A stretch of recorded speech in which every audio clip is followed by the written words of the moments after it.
I never imagined that moving into a quiet suburban neighborhood in Henderson, Nevada would turn into the most expensive lesson about power-hungry homeowners associations I'd ever receive. The letter arrived on a Tuesday morning, stuffed into my mailbox like a passive-aggressive threat wrapped in cream-colored cardboard, and my life became considerably more complicated from that moment forward.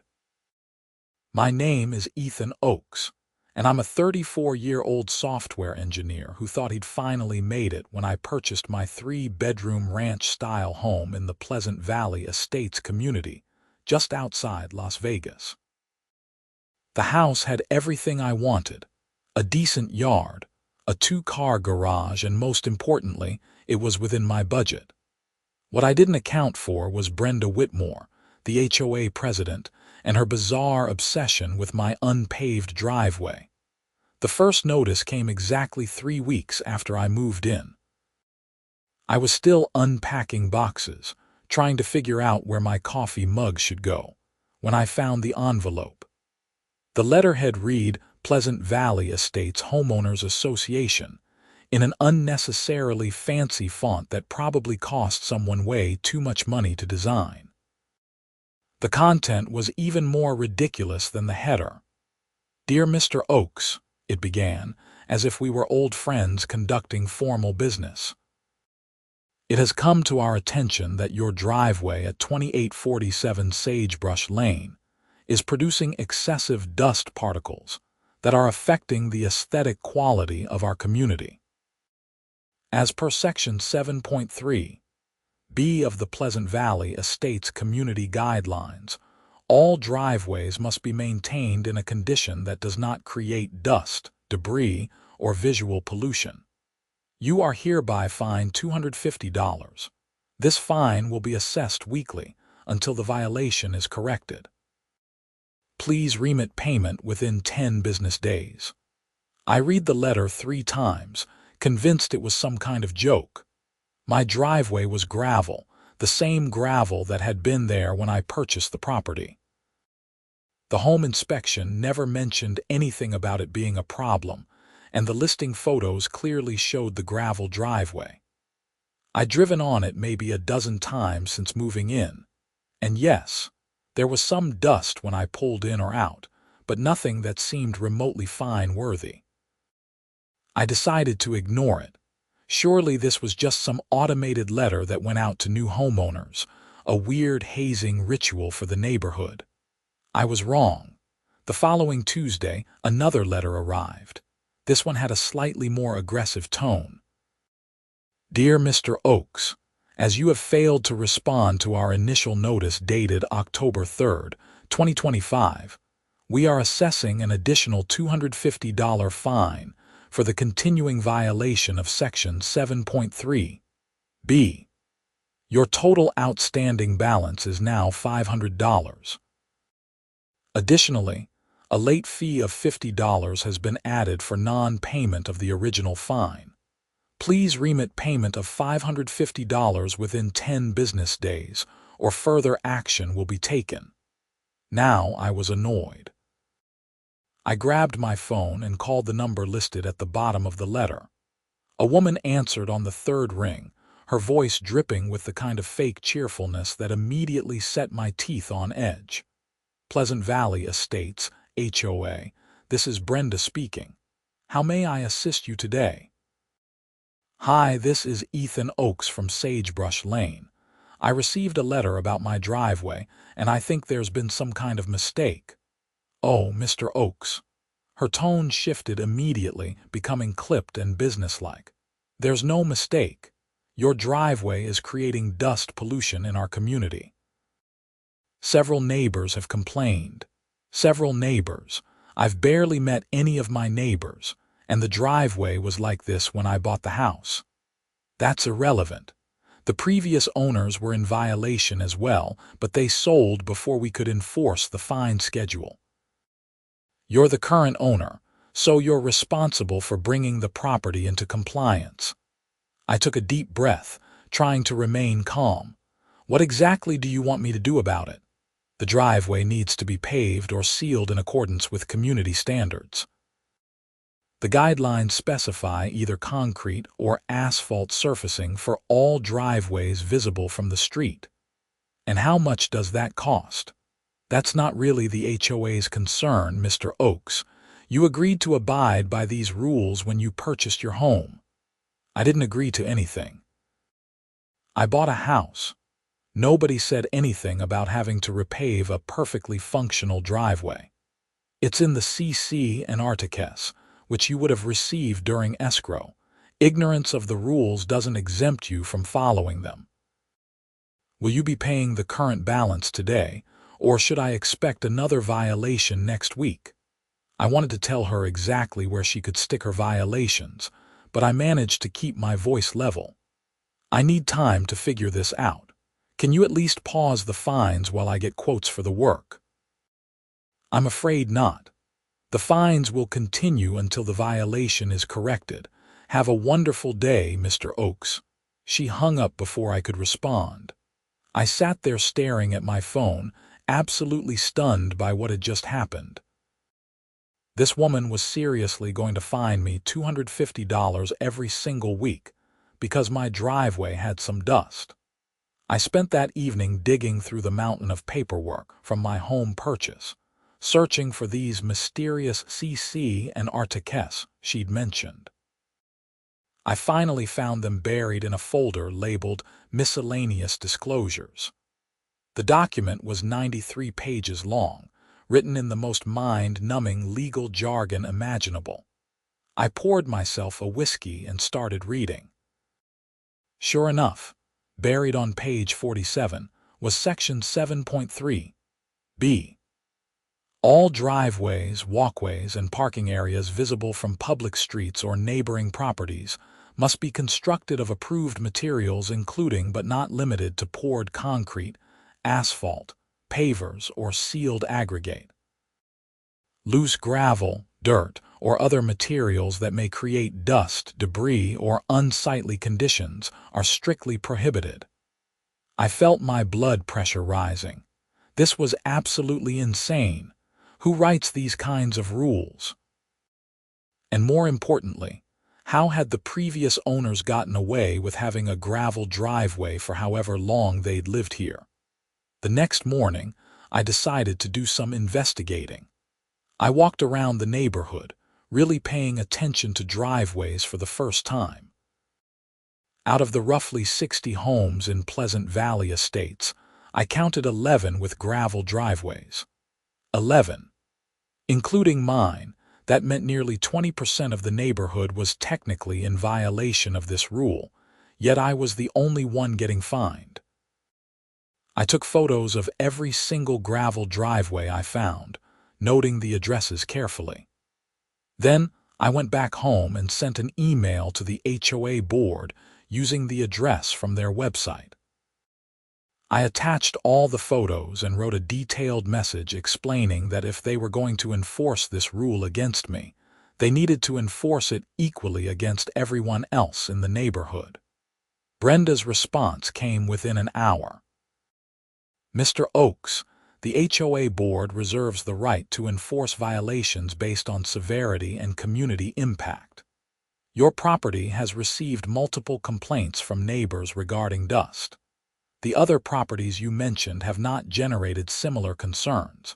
The fines will continue as scheduled. Multiple complaints. That was interesting because I'd made a point of introducing myself to my immediate neighbors on both sides and across the street. The Johnsons on my left were a retired couple who mostly kept to themselves, but had been perfectly pleasant. The Rodriguez family on my right had 3 young kids and seemed too busy to care about anyone else's driveway. And the house across the street was still for sale, vacant for the past month. So who exactly was complaining? I decided to find out. That Saturday, I spent the morning walking door to door, introducing myself to neighbors I hadn't met yet. Most people were friendly enough, though clearly a bit confused about why I was suddenly making the rounds. When I casually mentioned the HOA situation, The reactions were universally sympathetic. "Oh, you got Brenda'd," said Mark Stevenson, who lived 4 houses down. "She does this to everyone. Last year she tried to fine the Patels because their garden gnome was supposedly violating the lawn ornament restrictions. What happened? They fought it, eventually got the fine dropped, but it took months and they had to hire a lawyer. Brenda's got nothing better to do than harass people over stupid stuff." "Has anyone ever successfully stood up to her?" Mark shrugged. "Not really. Most people just pay the fines or fix whatever she's complaining about. It's easier than fighting the HOA. They've got deep pockets because of all the dues everyone pays." That was the same story I heard from most of my neighbors. Brenda Whitmore had been HOA president for 6 years, and in that time, she transformed what was supposed to be a community organization into her own personal fiefdom. She issued fines for everything from slightly overgrown lawns to holiday decorations left up too long to cars parked on the street overnight. And while some people fought back, most found it was easier to just comply and move on with their lives. But I'm not most people. Maybe it's the engineer in me, but when I see something that's fundamentally broken and illogical, I can't just let it go.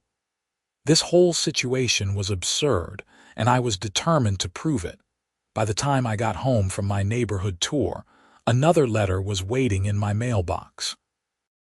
Week 3, another $250 fine, plus more late fees because I still hadn't paid the first 2. My total was now creeping toward $1,000. I called a lawyer that Monday morning. His name was Richard Chen, and he specialized in property law and HOA disputes. His office was in downtown Las Vegas, a sleek glass building that probably cost more per square foot than my entire house. "Mr. Oakes, I've reviewed the documents you sent over," Richard said, leaning back in his expensive leather chair. "Unfortunately, you don't have much legal ground to stand on here. You did sign the purchase agreement, which included acknowledgement of the CC and Articus, even if you didn't read them thoroughly. The HOA is within their rights to enforce their own rules. Even if they're only enforcing it against me and ignoring everyone else. That's where it gets tricky. Selective enforcement can be argued as discrimination, but you need to prove that their motivation is discriminatory. If they claim they're responding to complaints, that's usually enough justification. So what are my options?" Richard steepled his fingers. "You can fight the fines, which will likely require filing a lawsuit. That's going to cost you several $1,000s minimum, probably more if it drags out.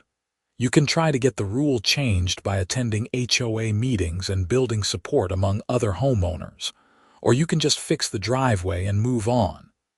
How much does it typically cost to pave a driveway?" "Depends on the size and materials, but for a standard residential driveway, anywhere from $5,000 to $20,000. I felt sick. "Are you serious?" "Afraid so. Concrete and asphalt aren't cheap, and the labor costs add up quickly." I left Richard's office feeling defeated but not beaten. There had to be a solution here that didn't involve bankrupting myself or rolling over for Brenda's power trip.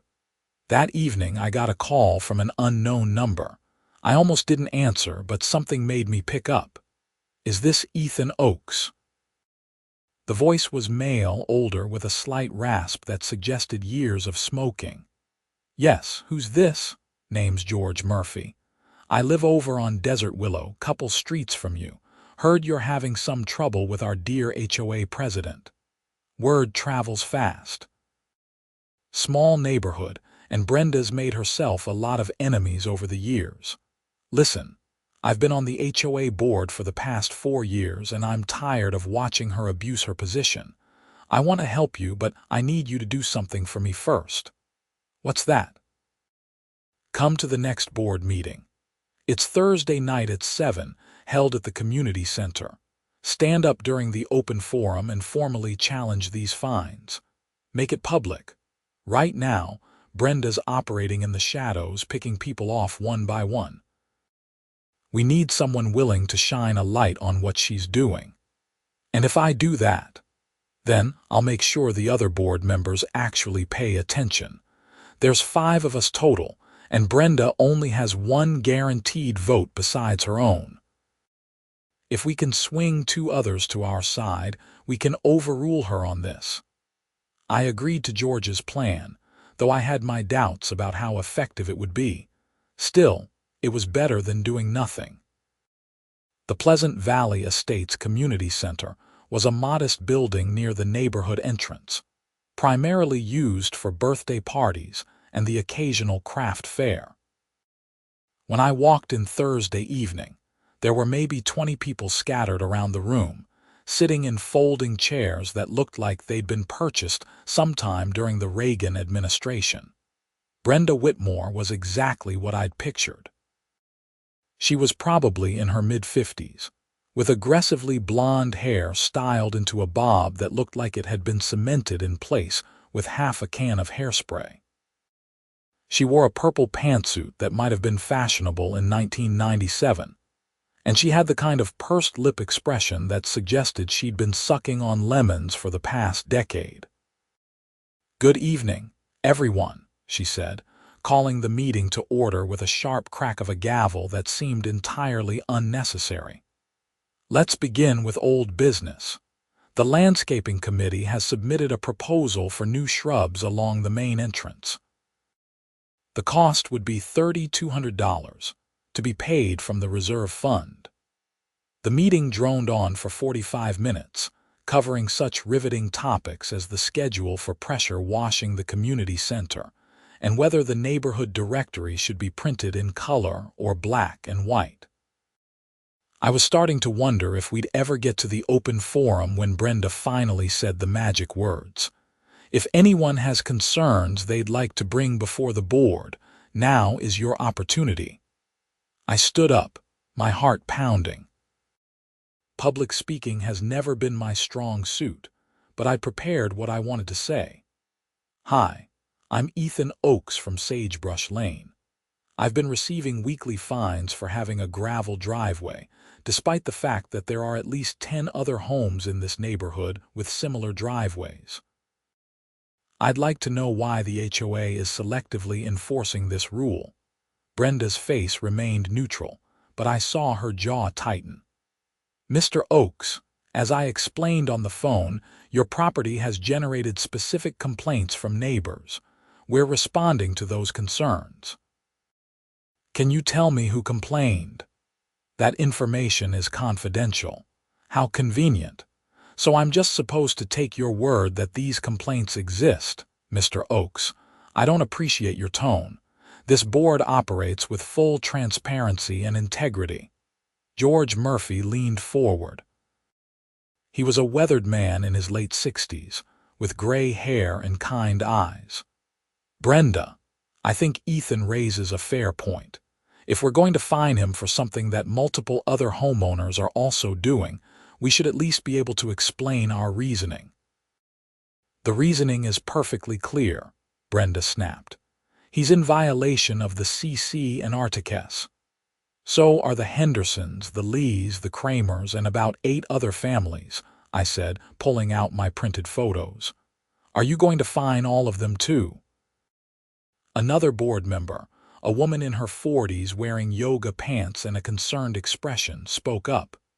"He has a point, Brenda. We need to be consistent with enforcement." "Fine," Brenda said, her voice tight. "We'll send notices to all properties with gravel driveways. But that doesn't change the fact that Mr. Oakes is currently in violation and owes the HOA substantial fines." "How much are we talking about?" George asked. I checked my latest letter. "As of this week, $2,000. There was an audible gasp from several people in the room. Even the other board members looked shocked. $2,000. The yoga pants woman repeated. "Brenda, isn't that excessive? It's $250 per week for 8 weeks. Brenda said defensively, plus late fees and administrative costs. Mr. Oakes has refused to pay or remedy the situation. Because it's insane, I said, unable to keep the frustration out of my voice. I just bought this house. Nobody told me the driveway was a problem. And now you want me to pay thousands of dollars to fix something that was fine when I moved in. The meeting devolved into chaos after that, with various board members and audience members all talking over each other. George tried to call for order, but Brenda had apparently decided she'd had enough.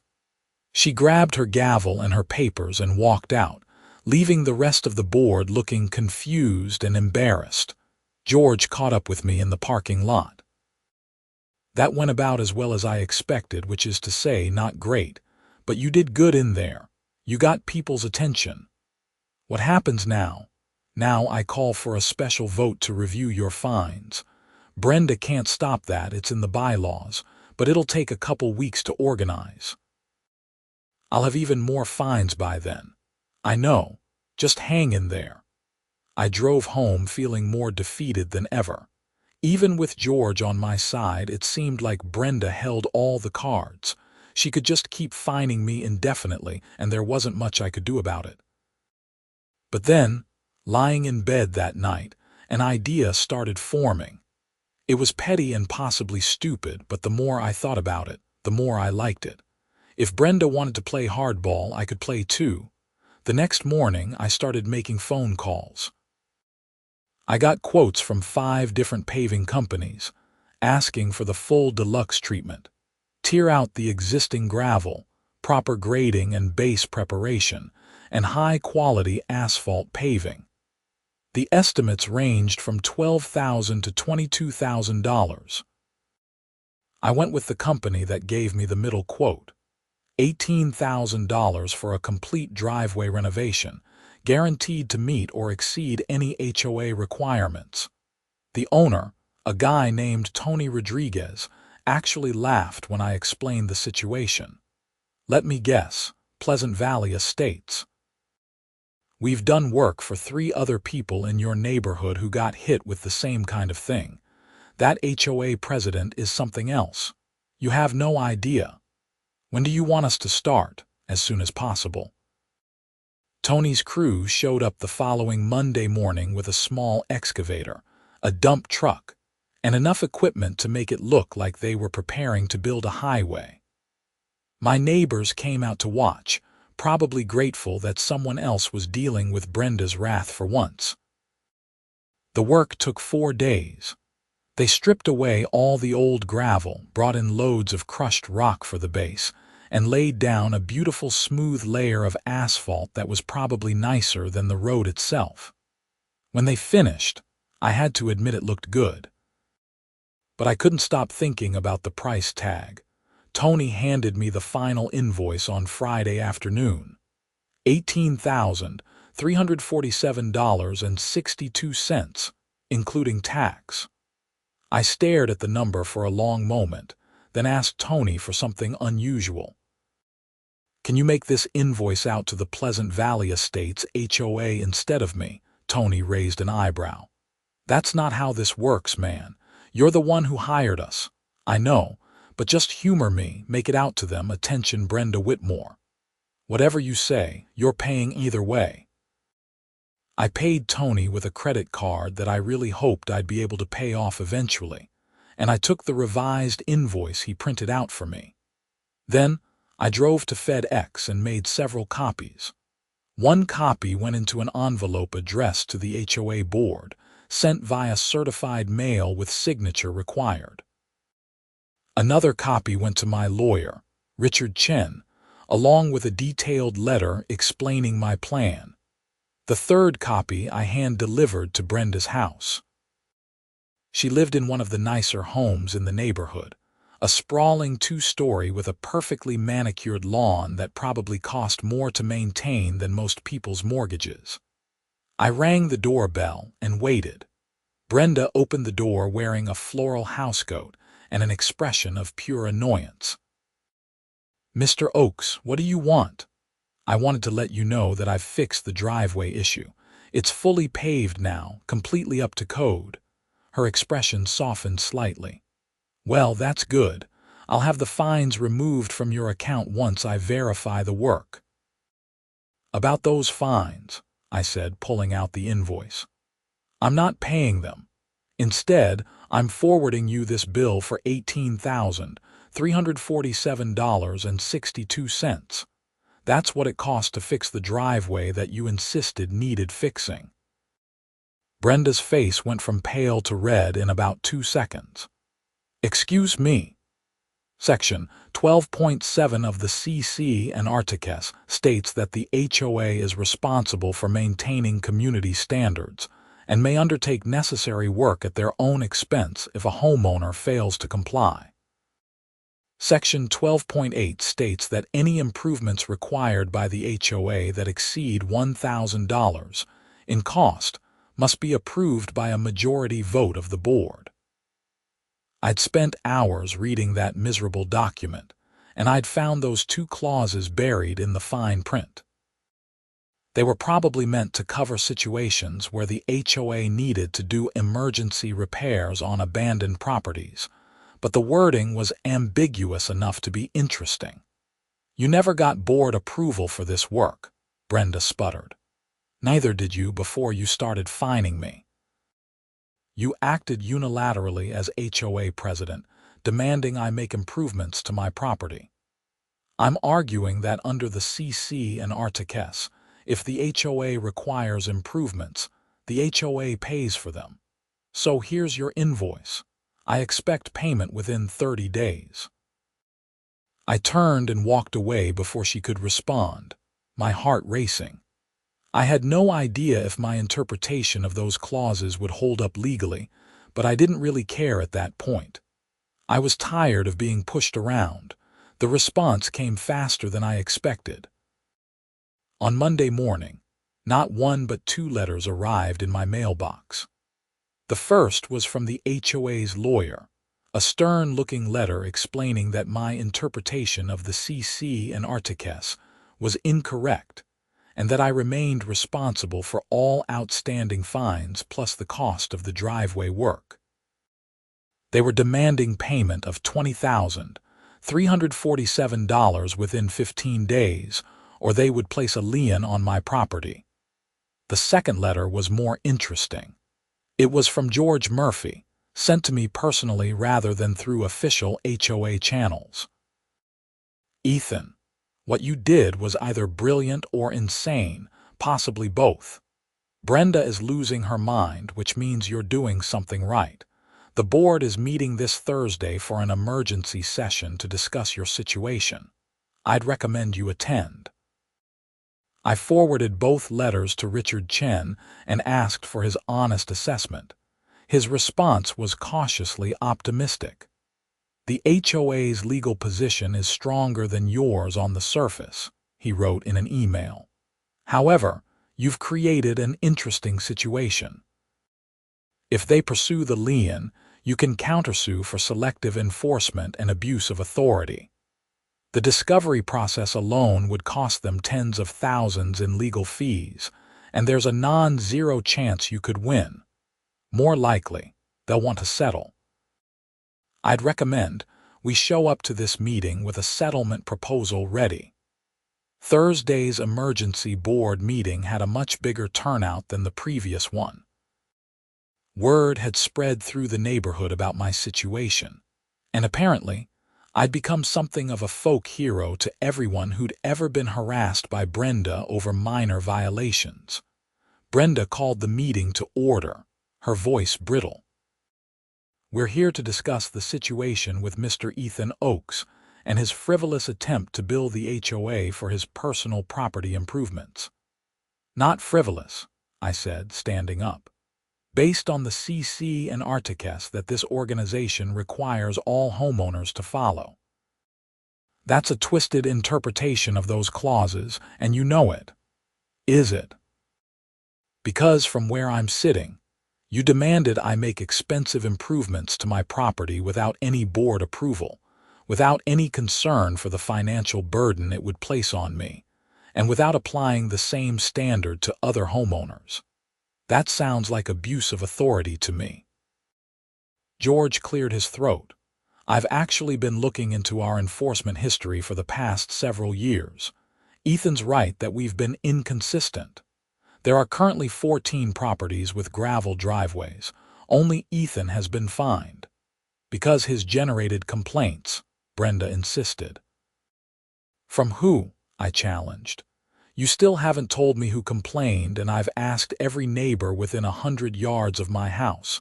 None of them had any issue with my driveway. Brenda's face flushed. The complaints were submitted anonymously. That's convenient.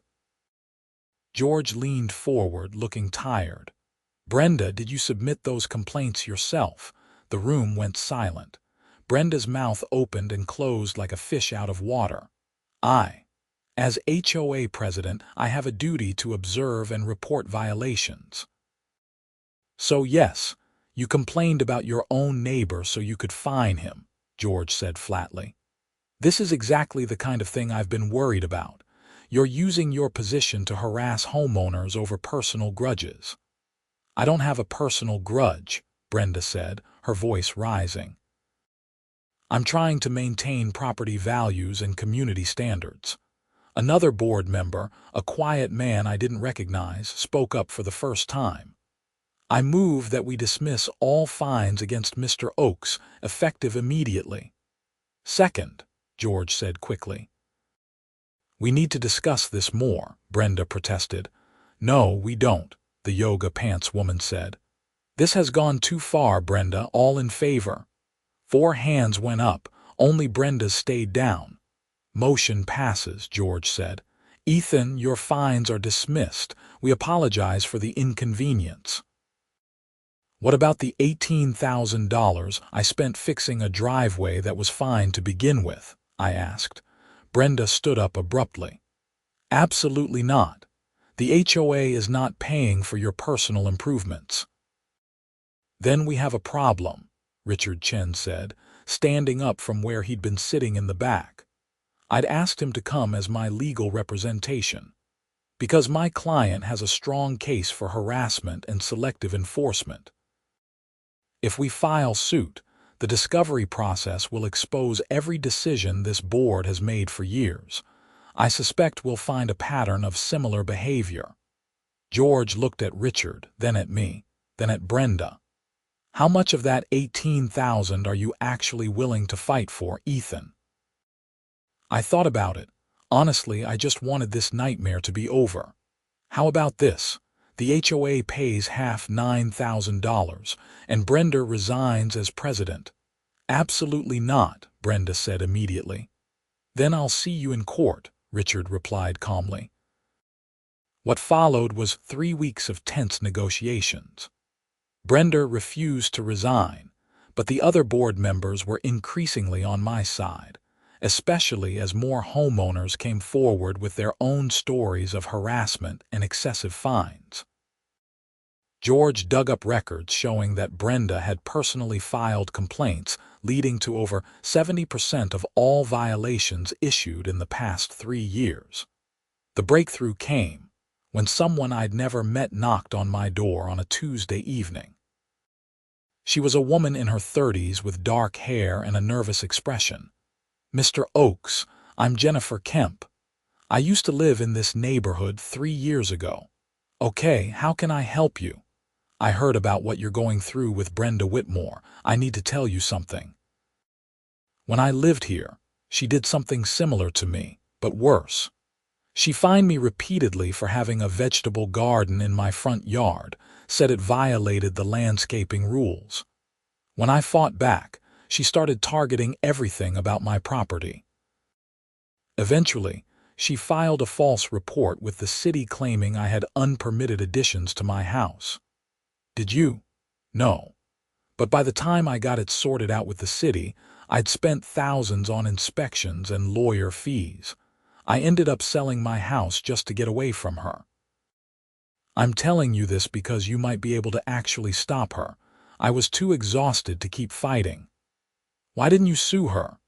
I couldn't prove she filed the false report, but I've kept all the documentation from that time. If it would help your case, I'll testify about what she did to me."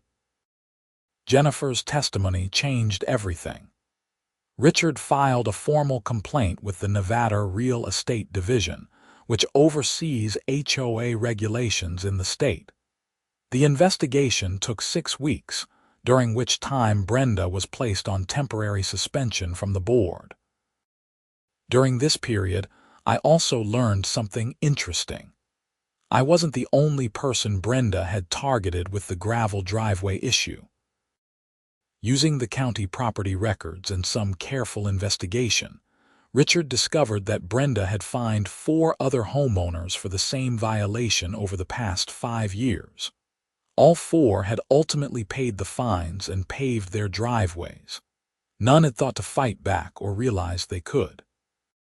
When we presented this evidence to the Nevada Real Estate Division investigator, along with Jennifer's testimony about the false city report, the case against Brenda became overwhelming.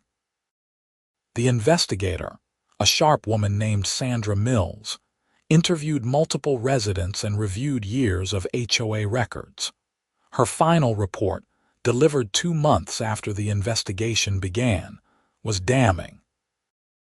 It found that Brenda had systematically abused her authority as HOA president to issue fines and violations without proper board oversight, targeted specific homeowners for personal reasons rather than legitimate community concerns, and potentially violated state laws regarding HOA governance and fair enforcement. The consequences came swiftly. The HOA board held a vote and removed Brenda as president by unanimous decision of the other 4 members.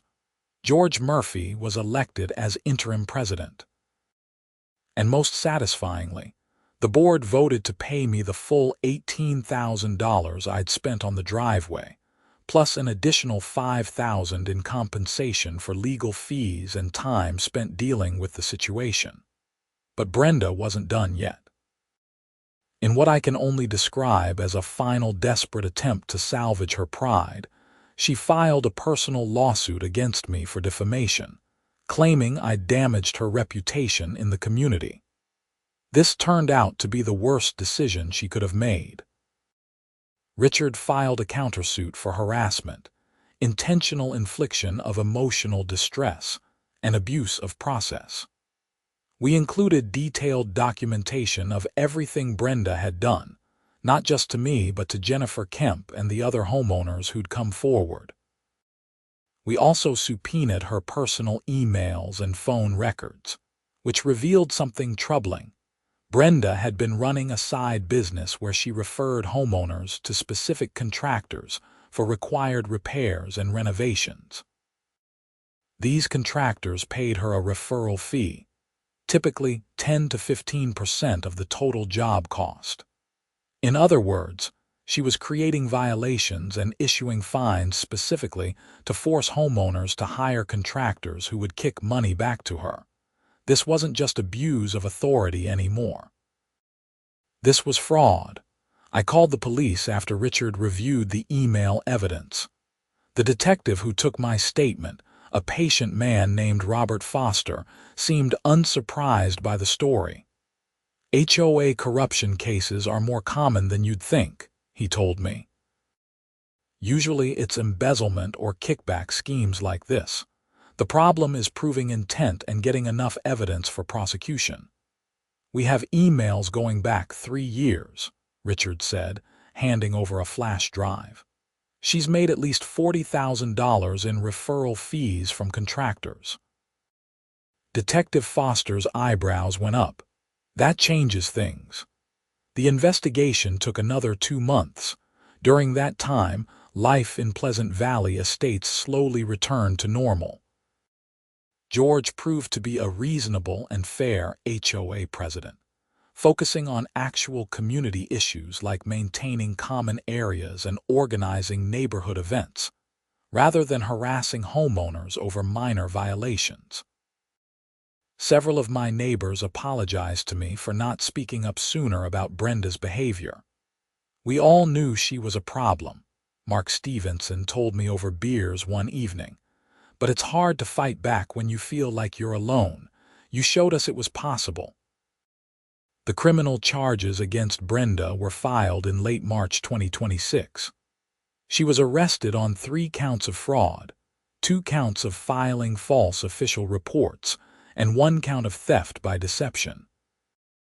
The arrest made the local news, with reporters describing the elaborate kickback scheme she'd been running through the HOA. Her trial was scheduled for August 2026, but she took a plea deal in July. In exchange for avoiding prison time, she pleaded guilty to fraud and agreed to pay restitution to all the homeowners she'd victimized over the years. The total amount was over $200,000. She was also sentenced to 3 years probation, 200 hours of community service, and a permanent ban from serving on any HOA board in Nevada. The civil lawsuit was settled around the same time. Brenda's homeowner's insurance covered most of my legal fees and damages, though Richard warned me I might never see the full amount depending on her financial situation. I didn't really care about the money at that point. I just wanted it to be over. As for my driveway, it still looks great. The asphalt has held up well through the Nevada heat, and I've gotten compliments from several neighbors about how nice it looks. Sometimes, I laugh thinking about how Brenda's obsessive need for control ended up giving me a beautiful new driveway and exposing her criminal enterprise. I learned a lot from this experience. I learned that HOAs can be tools for community building, but they can also become vehicles for petty tyrants when there's no oversight or accountability. I learned that fighting back against injustice is exhausting and expensive, but sometimes it's necessary. And I learned that standing up for yourself can inspire others to do the same. George Murphy served as HOA president for 2 years before stepping down, proud of how he'd helped reform the organization. The new board implemented strict guidelines for how violations would be issued, requiring approval from at least 2 board members before any fine could be assessed. They also created a transparent appeals process and posted all board decisions on a community website. Jennifer Kemp, the woman who'd come forward with testimony about her own experience with Brenda, moved back to Henderson and bought a house in a different neighborhood. She thanked me for giving her closure on something that had haunted her for years.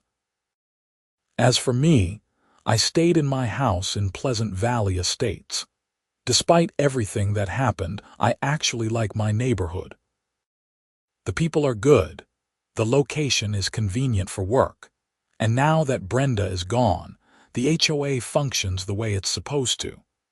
As a helpful organization that maintains common areas and organizes community events, rather than a tool for harassment.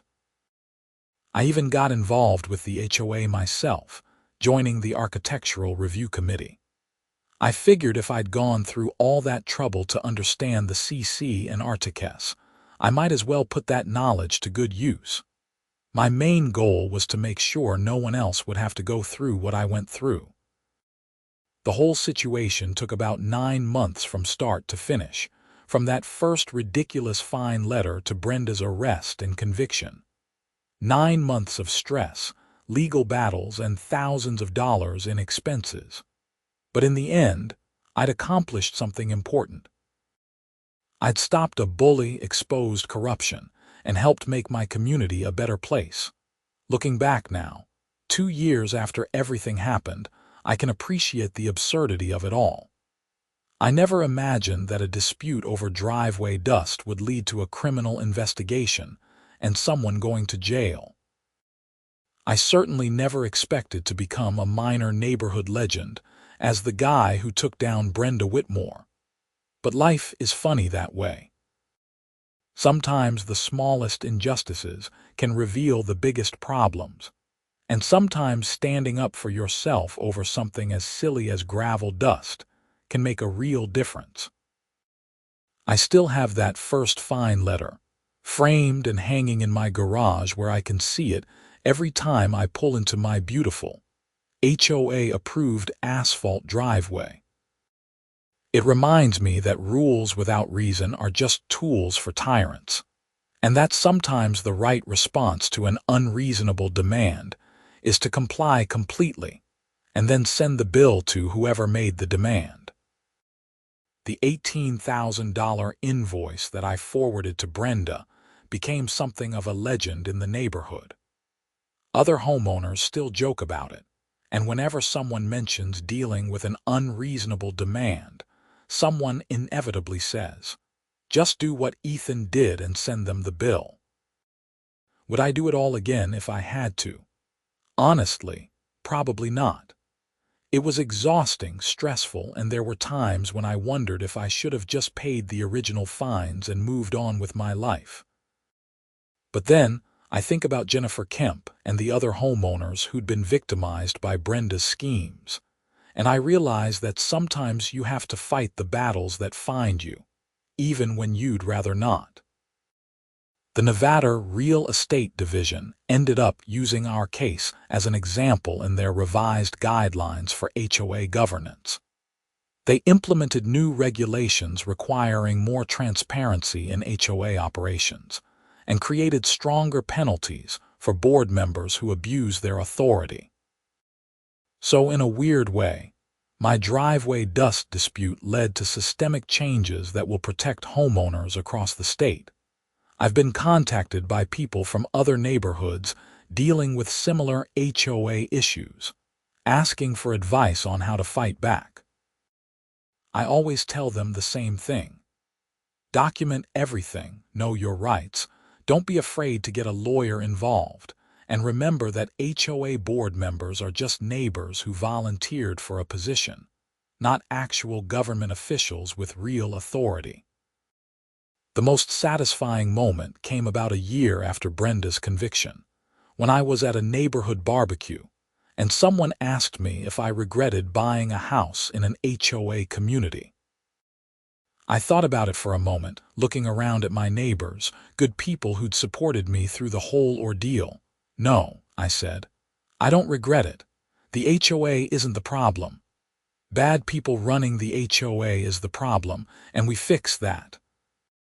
The person who asked was considering buying a house in Pleasant Valley Estates, worried about whether the HOA would be difficult to deal with. I was able to honestly tell them that our HOA was now one of the most reasonable and well-run in the area, specifically because we'd gone through the fire and come out better for it. My relationship with my neighbors deepened through this experience too. There's something about fighting together against a common adversary that creates real bonds. Mark Stevenson and I became good friends, getting together for drinks regularly. The Rodriguez family invited me to their kids' birthday parties. Even the Johnsons, the quiet retired couple, started chatting with me more when we saw each other outside. The house across the street eventually sold to a young couple with twin babies. When they were reviewing the HOA documents before closing, they called me to ask if the HOA was really as difficult as some of the rules suggested. I was able to tell them the whole story and assure them that while the rules existed, they were now enforced reasonably and fairly. I think one of the most important lessons I learned was about the value of persistence. There were so many points during this saga where I could have given up, where it would have been easier to just pay the fines or accept the injustice. But I kept pushing, kept fighting, and eventually justice prevailed. Another lesson was about the importance of community. I couldn't have won this battle alone.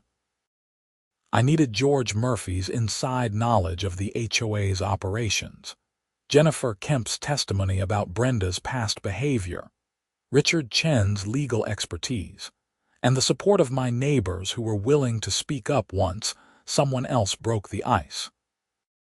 The financial aspect worked out better than I expected.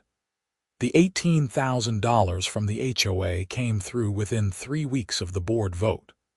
The additional $5,000 for legal fees and damages helped offset some of the costs I'd incurred. And Brenda's restitution payment, though it took almost a year to receive, covered the rest of my legal expenses, and then some. I ended up donating a portion of that money to a nonprofit organization that helps homeowners fight back against abusive HOAs. They provide legal resources and support to people who can't afford expensive lawyers, but need help navigating disputes with their homeowners associations. It felt like the right way to pay forward the good fortune I'd had in being able to afford Richard Chen's services. The local media coverage of Brenda's case led to some unexpected opportunities.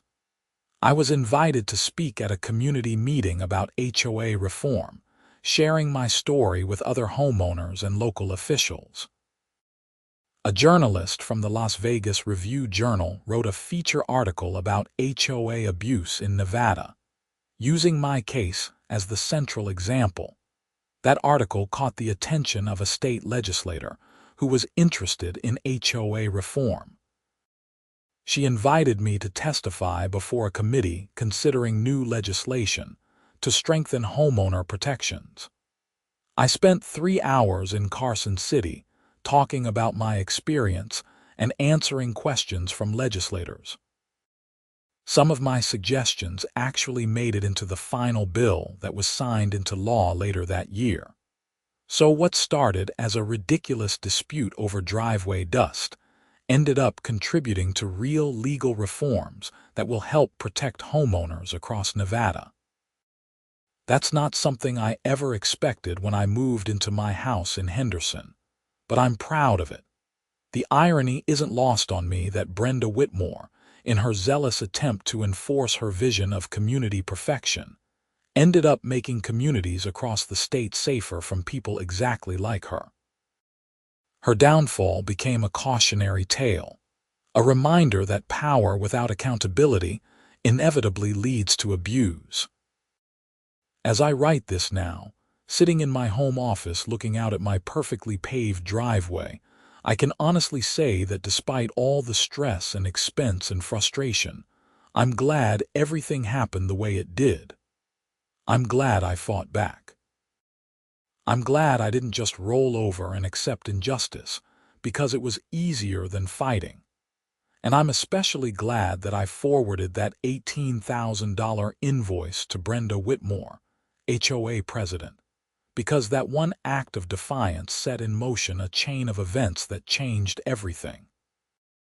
The driveway still looks great, by the way. Tony Rodriguez and his crew did excellent work, and the asphalt has held up beautifully through 2 hot Nevada summers. Sometimes, I think about the fact that I probably would have paved it eventually anyway, just for the convenience and aesthetics. But I would have done it on my own timeline, when it made sense for my budget and priorities. That's really what the whole fight was about. The right to make decisions about my own property without being bullied or coerced by someone on a power trip. The principle mattered more than the practicality. My story became something of a legend in Henderson HOA circles. I've had people recognize me at grocery stores and restaurants, wanting to shake my hand and thank me for standing up to Brenda. It's a bit embarrassing, honestly. I didn't set out to be anyone's hero. I was just a guy who got tired of being pushed around and decided to push back. But if my experience inspired other people to stand up for themselves, to question authority when it's being abused, and to fight for what's right even when it's difficult, then maybe all the stress and expense was worth it after all. The Pleasant Valley Estates HOA still exists, of course. It still collects dues, still maintains common areas, still has rules about lawn maintenance and exterior paint colors. But it's a fundamentally different organization now, one that serves its members rather than terrorizing them. George Murphy's reforms made a huge difference. The new board is responsive to homeowner concerns, transparent in its decision-making, and careful to enforce rules fairly and consistently. They even reduced the monthly HOA dues by 15% after conducting an audit that revealed Brenda had been overcharging residents to build up a reserve fund that was never actually needed. I sometimes wonder what happened to Brenda after everything fell apart. I know she's still living in Henderson, still in her house in Pleasant Valley Estates actually, though she keeps a much lower profile these days. I've seen her around the neighborhood a few times, usually hurrying to her car with her head down, avoiding eye contact with everyone. Part of me feels a little sorry for her. She's a cautionary tale now, the villain in a story about HOA abuse that gets shared in community meetings and online forums. But then, I remember Jennifer Kemp, remember all the other homeowners she victimized over the years, and the sympathy fades. She made her choices, and she's living with the consequences. As for me, life has returned to normal. I go to work, come home to my house with its beautiful paved driveway, and enjoy my neighborhood free from the constant stress of wondering what ridiculous violation I'll be accused of next. I attend the occasional HOA meeting, mostly to make sure things stay on track, but they're boring affairs now, focused on actual community business rather than personal vendettas. And sometimes, when I pull into my driveway at the end of a long day, I think about that first fine letter and smile. Because in the end, I won. Not just because I got my money back or because Brenda went down, but because I proved that standing up for yourself matters, that fighting back against injustice is worth the effort, and that sometimes the best response to an unreasonable demand is to comply completely and send them the bill. That $18,000 invoice will always be one of my proudest moments, a perfect encapsulation of malicious compliance and justified rebellion. It was my way of saying that you can't bully people without consequences, that abuse of authority will eventually catch up with you, and that sometimes the dust you kick up comes back to bury you. My driveway is dust-free now, smooth and perfect and absolutely compliant with every HOA regulation imaginable. And every time I look at it, I'm reminded that I paid for it, Brenda demanded it, and the HOA ended up footing the bill. Justice, sometimes, has a sense of humor. That's my story. The tale of how an HOA president's obsession with driveway dust led to her downfall. How an $18,000 invoice became an act of rebellion. And how one frustrated homeowner's decision to fight back ended up changing HOA regulations across an entire state. Would I recommend getting into a months-long legal battle with your HOA? Probably not. It's exhausting, expensive, and there are no guarantees you'll win. But would I do it again if I had to? Absolutely. Because some principles are worth fighting for, and sometimes standing up for yourself is the only option that lets you live with yourself. The dust has settled now, literally and figuratively. My driveway is paved, Brenda is gone, and Pleasant Valley Estates is a better community for what happened.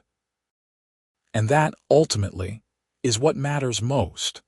Not the money, not the vindication, but the knowledge that we made things better for everyone who comes after us. So here's to fighting back, to standing up for yourself, to questioning authority when it's being abused, and to the power of one person who decides they've had enough. Here's to gravel driveways and dust clouds and absurd HOA rules. And here's to $18,000 invoices that change everything. My name is Ethan Oakes, and this is the story of how I paved my driveway and sent the bill to the HOA president who demanded it. It's not the story I expected to tell when I bought my house, but it's the one I got. And I wouldn't change a thing,